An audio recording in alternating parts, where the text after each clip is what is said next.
head? Yeah, because of how he blocks shots. You catch the ball near the lane, where is he? I mean, we played him a couple years ago in the NCAA tournament, and during that run, they played us better than anybody, including Kansas. And Varnado was on that team. How much is he like an X factor in terms of your planning?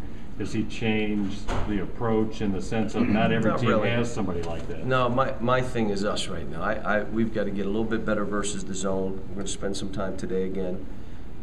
We got to give them ideas of what they're looking for. It can't be haphazard. Yet I want them to just play. You know, it's kind of like DeAndre Liggins.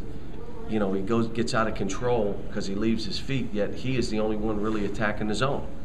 So you want him to attack the zone. Just don't you leave your feet. So I got to take you out. But do what you're doing, but without leaving, and you know. So we've got things we've got to work on. But this will be good. They may come out and play us, man. You never know. So has anybody gotten a hold of your cell phone number? No, not yet. I'm glad it was his and not mine. Changed mine. He seemed to have a pretty good attitude about it, though. He didn't seem like he was all bent out of shape. Yeah, he's a fun-loving kid. You know, none of that stuff. You know, that's not bothering anybody. I mean, I like what our people do, though, with signs and the crowd, and you know, just.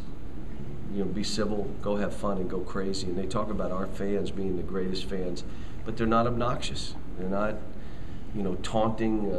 There's no signs trying to embarrass anybody. They just don't let it here, and I think it's a neat thing. It's, you know, it's a good thing. Would you like to see him be allowed to wear the boogie headband? I don't know what the boogie headband is. He's got a headband that says boogie on it. Custom made. No doubt. Yeah. John, on them shooting threes, do you just let them shoot threes, or do you try to take it away from them? They're going to shoot them whether you're there or not. You just got to try to make them hard, and you got to understand what you're playing against. You can't fall asleep. See, the one thing that happens, there's two things that when a team tries to hold the ball, you cannot gamble. And every time we have a bad gamble, whether it's Tennessee or South Carolina, whoever, they either score or we foul somebody. So you can't gamble. Late in the clock, you cannot fall asleep. Because we just guarded for 30 seconds, and with 4 seconds to go, you stop, and your man makes a wide open three or a post up, you can't do it. Those are the things that this young team has to realize. See, what happens, it was like Tennessee. When we got up 12, because of how they were playing, everybody said the game's over. Because they were, well, it's when a team is playing that way, if you'll make a few jumpers, if you won't take chances, if it's hard for them to score, and you can make baskets, it's hard to play that way. You know, now if the score is a 2-point or 4-point game because you can't make a wide open shot, or you're trying to steal every ball and they go and make layups, well, yeah, they're going to stay in it.